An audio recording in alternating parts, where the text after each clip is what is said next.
Welcome to the Bodhi Academy. Today we are going to solve PYQ questions from Science chapter Electricity. So let us take the first question.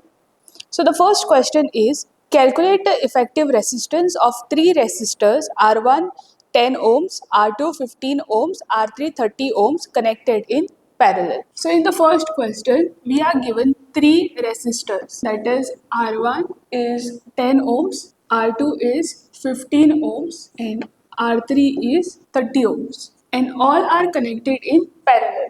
So this circuit will look like this. So R1, R2 and R3 across voltmeter, and the current flows in the direction from positive to negative. So the circuit looks like this. So what we have to calculate is the total resistance of the circuit. So the circuit is connected in parallel. So to calculate the total resistance in parallel, the formula is 1 upon Rp equals to 1 upon R1 plus 1 upon R2 plus 1 upon R3 till R upon N.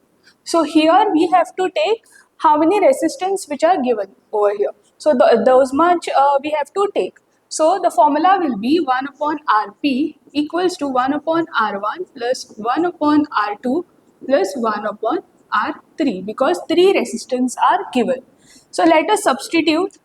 So 1 upon R1 is 10 plus 1 upon R2 is 15 plus 1 upon R3 is 30. So here we have to find the LCM so that the denominator is same for all.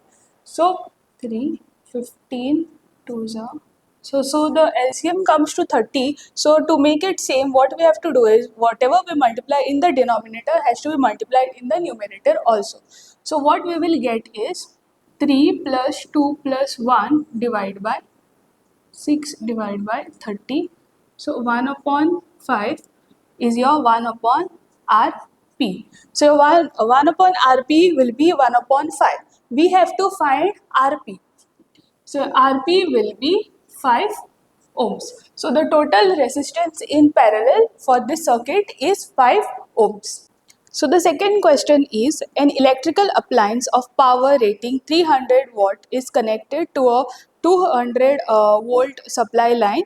Calculate the current drawn by the appliance. So over here what we have to find is we are given power, we are given the voltage, we have to find the current. So I here represents your current.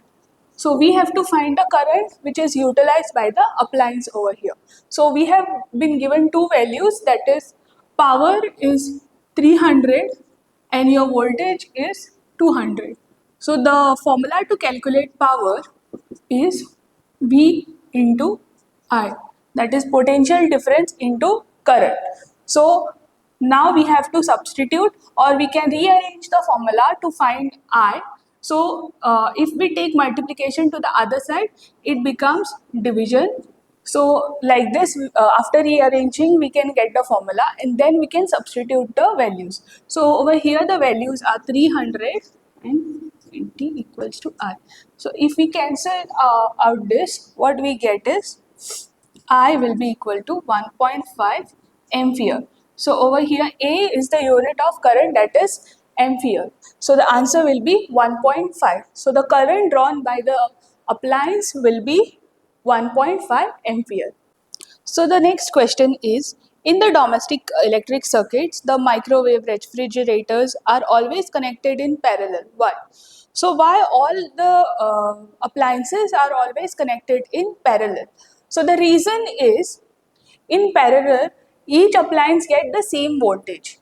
The second point is, if one appliance fails, the other continues to work independently. Because see, in parallel, what happens is, it is connected like this. The resistors are connected like this. So each is independent of the other. So the total resistance decreases, ensuring the efficient distribution of the power. So these are the reasons why all the electric appliances in domestic circuits are always connected in parallel and not in series, because each parallel in each parallel appliances get the same voltage, the voltage will be constant. Then if one appliance fail, the other will not fail. So all of them are independent of each other.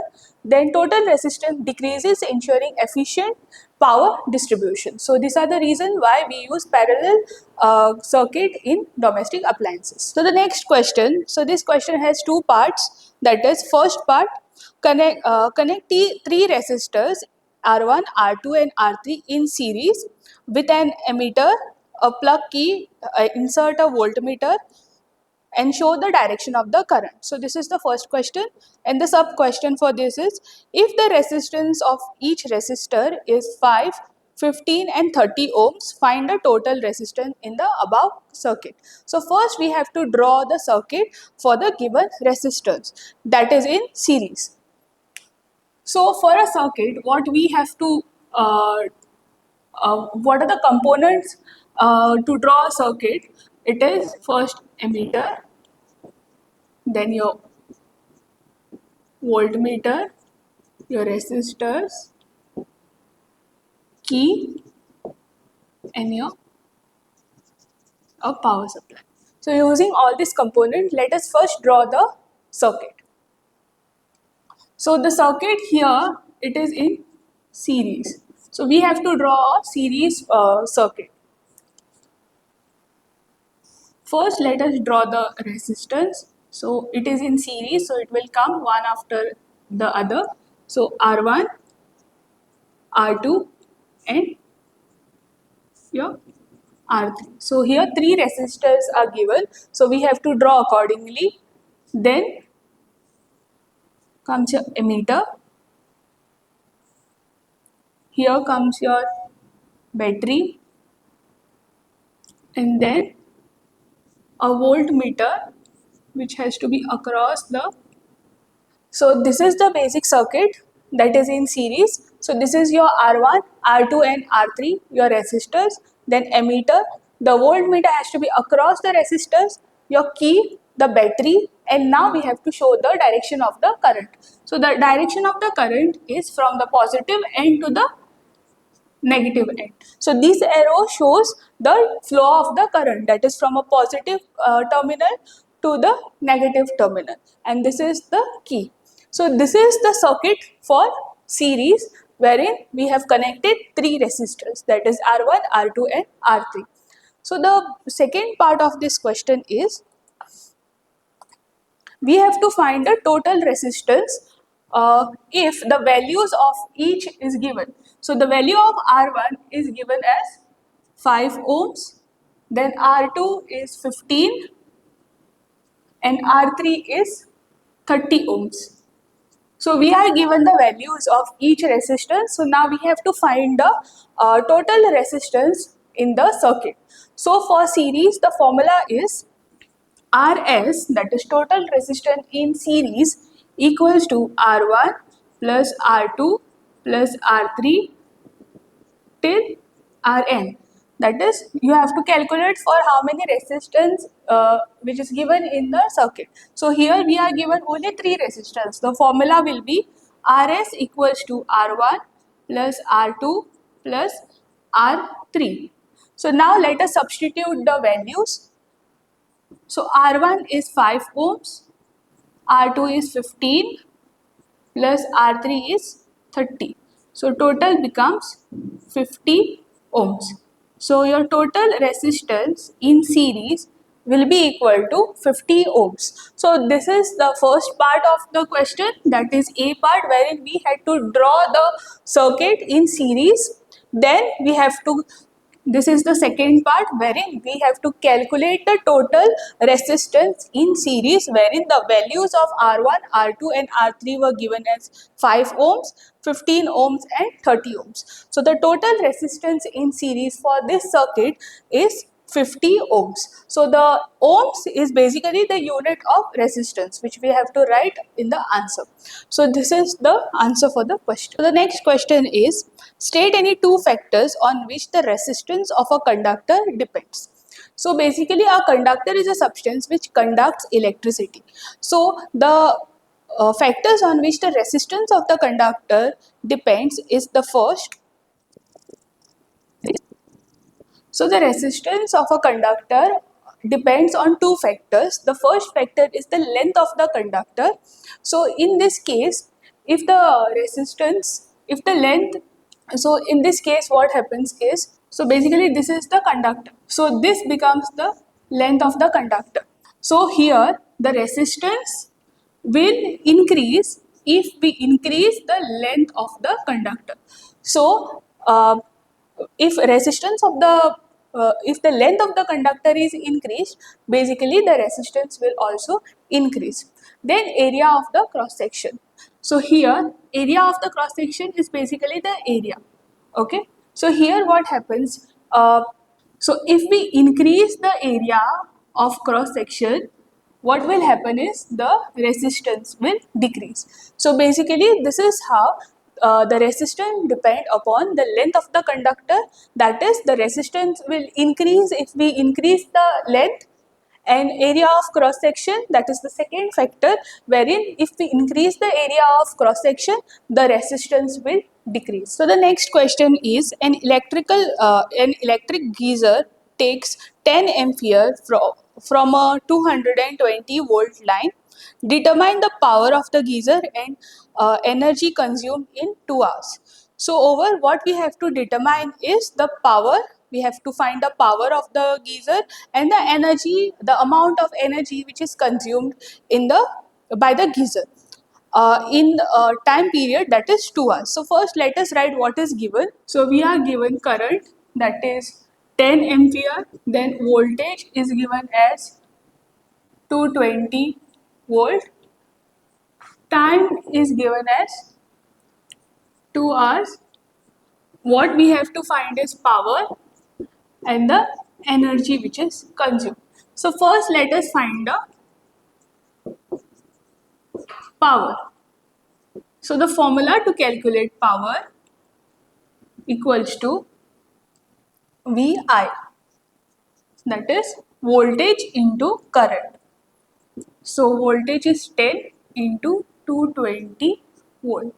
So the answer will be 2200 watt. So this is the power. Now we have to find the energy consumed. So the formula to calculate energy is P into T. So before finding the energy consumed, we have to convert this in kilowatt. So to convert this in kilowatt, this is in watt, so we have to convert it in kilowatt. So to convert it in kilowatt, what we have to do is divide this by 1000. So what we will get is 2.2 kilowatt. And this value of power we have to use to find the energy consumed. So here it is 2.2 into the time is 20. So the energy consumed will be 4.4 kilowatt per hour. So this is the energy consumed by the geyser.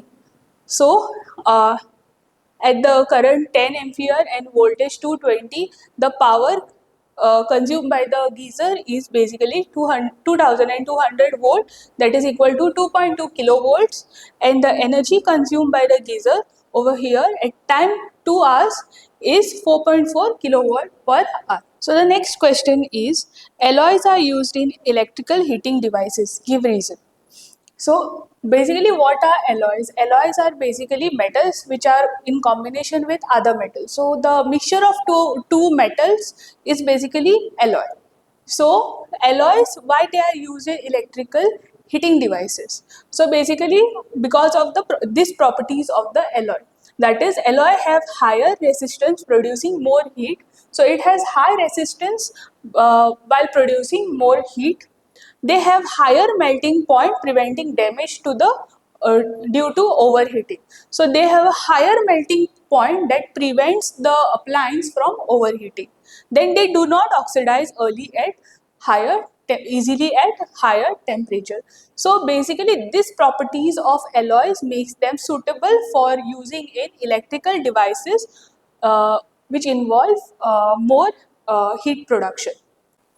So the next question is, bulbs are usually fitted with chemically inactive gases such as nitrogen and argon. Give reason. So nitrogen and argon are basically these are low reactive gases. Argon is a inert gas. So basically these gases do not react with the filament, and it also helps in preventing the oxidation of the filament. So in the bulb, basically there is a thin metal which is present, which helps it to glow, is called as the filament. So this filament, so that this filament does not get oxidized due to oxygen, the bulbs are filled with gases such as nitrogen and argon, so that the shelf life of the bulb can be increased. So the next question is, a potential difference of 20 volt is applied across a resistor of 5 ohms.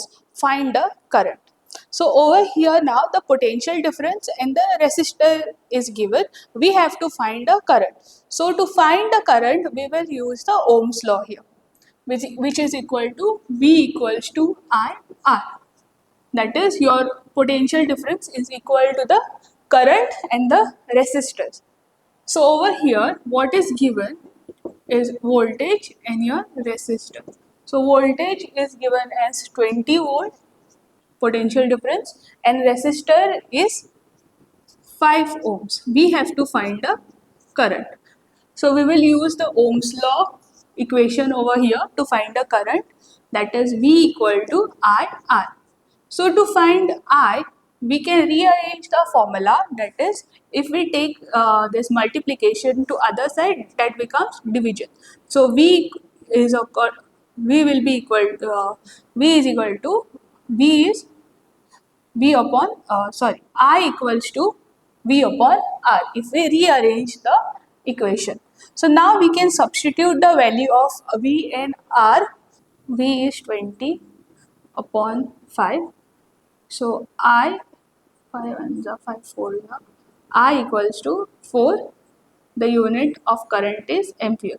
So the current flowing through this circuit will be 4 ampere. So the last question, an electric bulb is connected to a 220 volt generator and the current is 2.5 ampere. Calculate the power of the bulb. So over here we are given the potential difference and the current. So we have to find the power of the bulb. So the amount of power consumed by the bulb. So let us write what is given first. So P I. So V is basically 220 volts. I is 2.5 ampere, and we have to find power. So the formula to calculate power is V into I. So directly we can substitute the values, that is V equals to 220 into 2.5 ampere. So the answer what we get is, so the power consumed over here by the bulb is 550 watt. Thank you for watching today's video. Please don't forget to like, comment, share and subscribe to the Bodhi Academy.